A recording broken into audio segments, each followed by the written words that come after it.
800 साल से दरगाह शरीफ है वहां पर, और 800 साल में अलाउद्दीन खिलजी से लेकर उसके बाद आप अमीर खुसरो की किताब है, उसमें इस दरगाह के बारे में लिखा गया। फिर बादशाह अकबर ने वहां पर कई चीजें बनवाई। फिर मुगलों का दौर जब खत्म हुआ तो मराठाओं का दौर शुरू हुआ। फिर मराठाओं का दौर जब कमजोर पड़ गए मराठा, तो 18,000 रुपये में उन्होंने अंग्रेजों को बेच दिया। उस वक्त भी कई, जैसे जयपुर का रॉयल फैमिली है, उन्होंने 40,000 का सिल्वर पेश किया दरगाह के लिए, खिदमत की दरगाह की। देश के हर प्रधानमंत्री उर्स के दौरान वहां पर चादर बिछाते हैं। हमारे पड़ोस में जो 2 ममालिक हैं, कंट्रीज हैं, उनका ऑफिशियली डेलीगेशन वहां पर जाता है। जो इंडियन डायस्पोरा है सारी दुनिया में, वो वहां पर अकीदत रखते हैं, आते हैं सुल्तान हिंद के पास।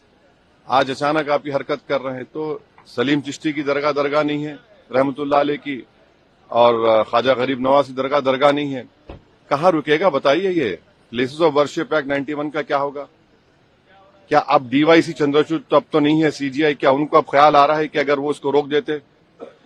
राम मंदिर के जजमेंट में उन्होंने प्लेस ऑफ वर्शिप एक्ट को, जजेस ने कहा कि ये बेसिक स्ट्रक्चर का हिस्सा है।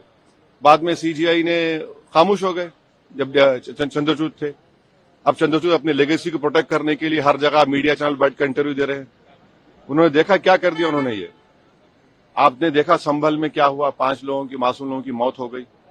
अब भारत सरकार को पार्टी बनाया गया, मिनिस्ट्री ऑफ माइनॉरिटी अफेयर्स को, एएसआई को। अब नरेंद्र मोदी की सरकार, क्या वो कहेगी जिस पर नरेंद्र मोदी ने अपनी चादर बिछाई है बहैसियत प्रधानमंत्री, कि वो दरगाह है नहीं है? एएसआई क्या बोलेगा?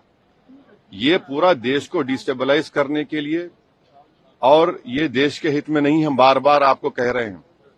ये जो ताकतों का ये जो लोग हैं, इनका डायरेक्टली इनडायरेक्टली ताल्लुक बीजेपी आरएसएस से है, इसे कोई डिनाई नहीं कर सकता। दिल्ली से लॉयर्स को लाकर आपने ये केस डाला है, और आप 800 साल से दरगाह है, उसको बोल रहे हैं दरगाह नहीं है। तो फिर क्या होगा फिर देश में? क्या कोई खामोश बैठ जाएगा? अब कल कोई मुसलमान जाके बोलेगा नहीं, ये वर्शिप की जगह नहीं है, किसी और की, मेरी है। देश चलेगा तो संविधान से चलेगा, रूल ऑफ लॉ से चलेगा, लॉ एंड ऑर्डर मेंटेन होगा नहीं होगा, ये सब चीजें हैं। इसको तो नरेंद्र मोदी को डायरेक्टली जवाब देना पड़ेगा देश को, कि आप इन लोगों को रोकेंगे नहीं रोकेंगे।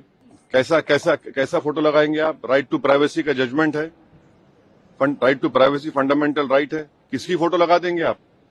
क्या कोर्ट ने प्रूफ किया? कोर्ट में प्रूफ करिए आप।